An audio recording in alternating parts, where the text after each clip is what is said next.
Tu n'as jamais compris le point de fighting ? Tu n'es pas seul. Si un coup de poing sert à faire mal, pourquoi marquer des points en frôlant la cible ?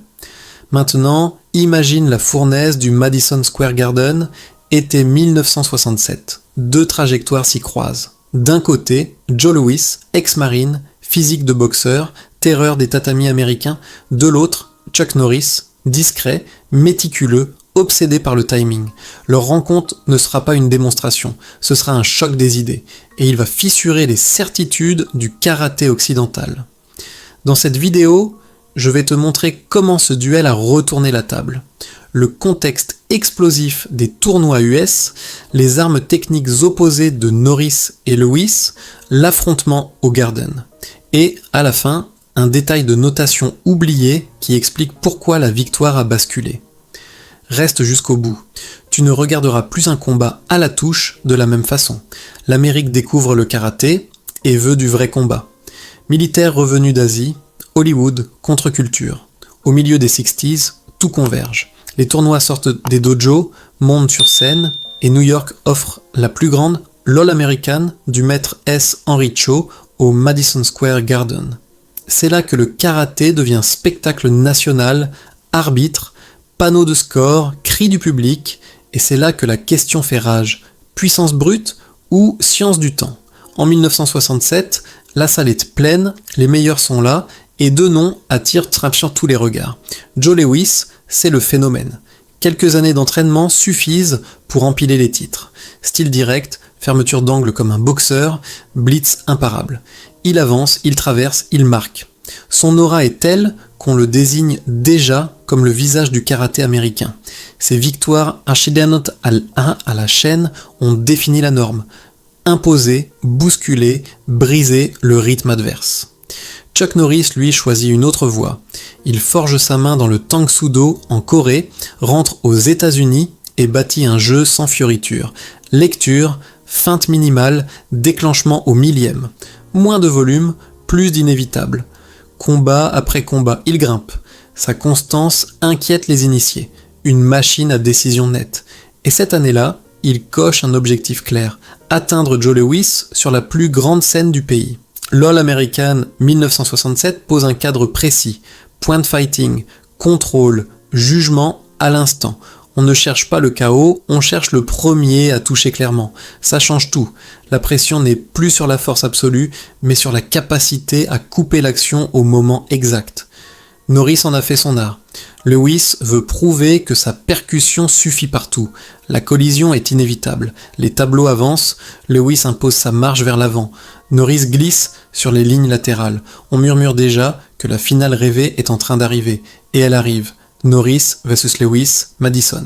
Square Garden, 24 juin 1967. Ce n'est plus un hypothétique duel, c'est l'instant de vérité. Ce que personne n'avait prévu. Quand la cloche sonne, la plupart parient sur Lewis, mais la suite va surprendre. Le match sera serré, au point près, et la victoire se jouera à un cheveu. Un 27,5 à 25,5 qui fera date dans les archives de Black Belt Magazine. Oui, ce soir-là, Chuck Norris sort du Garden grand champion devant Joe Louis. Et tout le monde comprend que la vitesse de décision et le contrôle peuvent éteindre la force brute, surtout sous un système de points. Dans la suite, on plonge dans le combat lui-même. Les séquences clés, les angles choisis par Norris, les réponses de Lewis, et comment une micro-règle de notation a fait pencher la balance. On parlera aussi des conséquences immédiates dans les dojos US. Rappel important, ces récits sont là pour te informer et inspirer, pas pour remplacer une formation encadrée en arts martiaux. Si tu aimes ce décortiquage combat plus histoire, dis-le en commentaire, abonne-toi et rejoins Autrefois Célèbre pour la suite. Alors passons dans le cœur du feu, le moment où les cris du Madison Square Garden se sont tus, remplacés par ce silence dense qu'on ne trouve qu'avant l'impact. Le choc Joe Louis avance, confiant, presque sûr de sa domination. Il a toujours imposé la règle du ring. Frapper le premier, frapper fort, forcer l'autre à reculer. Mais cette fois, Chuck Norris ne bouge pas. Il pivote, il interrompt. Lewis charge, Norris coupe l'angle et dégaine un ridge hand fulgurant. Premier point, Norris. Ce geste anodin pour le public brise un schéma vieux de plusieurs années. Norris ne réagit pas après le coup, il agit pendant l'attaque adverse, il ne défend pas, il intercepte. C'est subtil, mais c'est tout l'esprit du Tang Soo Do, contrôler l'instant, pas seulement la distance. Lewis ne comprend pas encore qu'il vient d'être piégé dans une partie d'échecs. La guerre des rythmes. Lewis reprend son agressivité. Il fonce à nouveau, espérant briser le tempo de Norris. Mais Norris ne donne jamais 2 fois la même réponse. Parfois il s'échappe latéralement, parfois il contre en pivot, parfois il feinte le retrait avant de frapper dans le vide que Lewis laisse derrière sa frappe. Les juges notent des points que le public ne voit même pas. Les échanges sont rapides, violents, à la limite du contrôle. Les deux hommes flirtent avec le plein contact. Mais là où Lewis cherche à imposer sa puissance, Norris cherche à dicter le rythme. Et c'est ce qui rend ce combat savage. Ce n'est pas une démonstration d'école, c'est une bataille psychologique, une guerre de timing et d'ego, le point de bascule.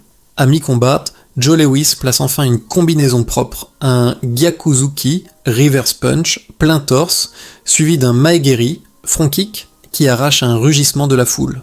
Le score se resserre, mais Norris reste calme. Il ne montre rien. Il se repositionne, et à l'échange suivant, il déclenche un Ura Mawashi Jerry hook kick parfaitement contrôlé, à quelques millimètres du visage de Lewis. Contact légal, point propre. Le Garden explose. À cet instant, Lewis sait que la machine Norris ne cédera pas. Il s'énerve. Les attaques deviennent plus lourdes, plus risquées. Mais l'ex-marine ne combat plus selon les règles. Il combat pour l'honneur. Et contre un homme comme Norris, c'est la pire erreur possible. Le dernier échange, les deux hommes se fixent, un souffle, Lewis fonce, blitz caractéristique, bras tendus, vitesse maximale. Mais Norris a eu l'intention avant même le pas d'élan. Il pivote, parvient à placer un reverse punch en interception, puis enchaîne immédiatement avec un hook kick arrêté juste avant l'impact. Le coup est net, propre, chirurgical. La cloche sonne. Silence. Puis le verdict. Chuck Norris, champion. Personne n'y croit. Joe Lewis, l'invincible, vient d'être battu sur ses propres terres. Pas par la force, par la lucidité. Ce soir-là, quelque chose s'est fissuré dans la structure du karaté américain. On venait de prouver qu'un combattant intelligent, précis, patient, pouvait renverser le titan. Et tous ceux qui avaient toujours pensé que la puissance faisait la loi ont commencé à douter. Dans la suite, on verra l'après-coup. La colère de certains maîtres, les réactions des écoles, et comment cette défaite a poussé Joe Lewis à créer une nouvelle ère, celle du full contact américain. Un virage brutal où la technique et la stratégie allaient devoir cohabiter avec la vraie violence.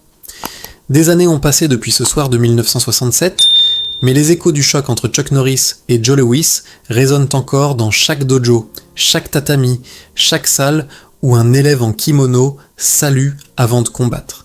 Parce que ce n'était pas simplement une finale, c'était un changement de direction pour tout un monde. Héritage, l'Amérique du combat. Avant Norris et Lewis, le karaté occidental n'était qu'une traduction partielle d'un art oriental. Après eux, il devint une langue à part entière. Les Américains cessèrent d'imiter les Japonais ou les Coréens. Ils créèrent leur propre accent, plus athlétique, plus libre, mais aussi plus scientifique. Les maîtres commencèrent à parler de distance, de tempo, de lecture du corps. Des notions empruntées à la boxe et au fencing, adaptées à la rigueur du karaté. Les compétiteurs apprirent à gérer l'énergie, à feinter, à provoquer une réaction pour la punir. Et tout cela venait de cette démonstration de 1967, le moment où l'Amérique a compris que la précision est une arme. La métamorphose des deux titans, Chuck Norris, désormais auréolé de respect, devint un modèle.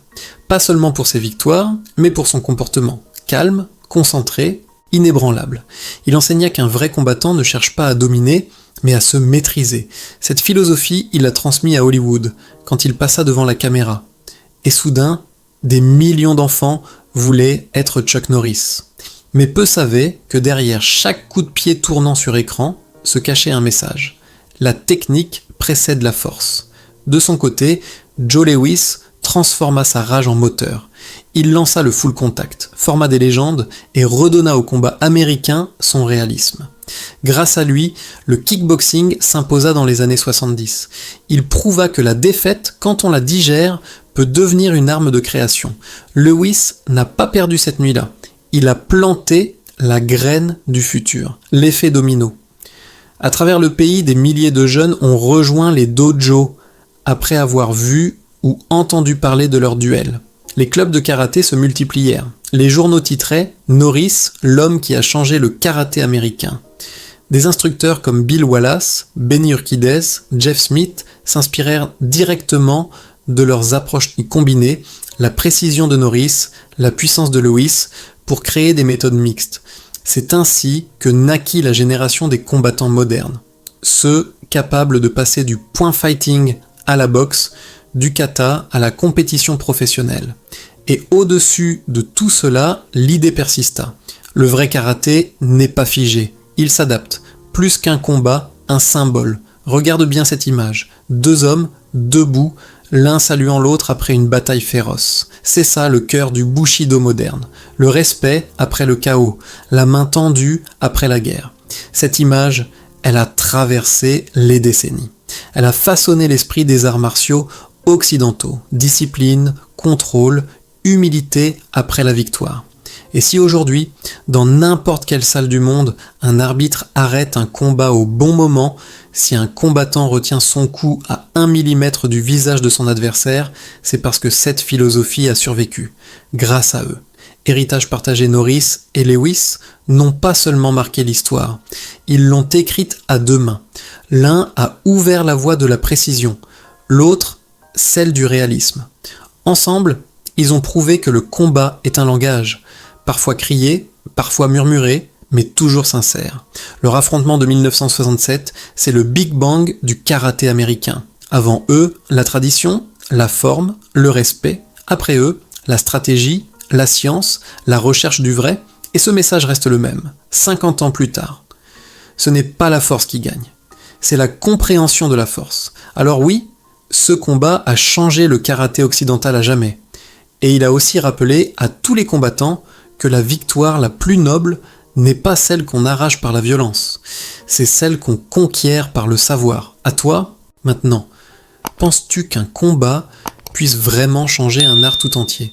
Et quel duel, selon toi, a marqué un tournant dans l'histoire du combat moderne? Dis-le en commentaire. Et n'oublie pas, chaque semaine, sur Autrefois Célèbre, on explore ces instants où le point, l'esprit et l'histoire se rencontrent.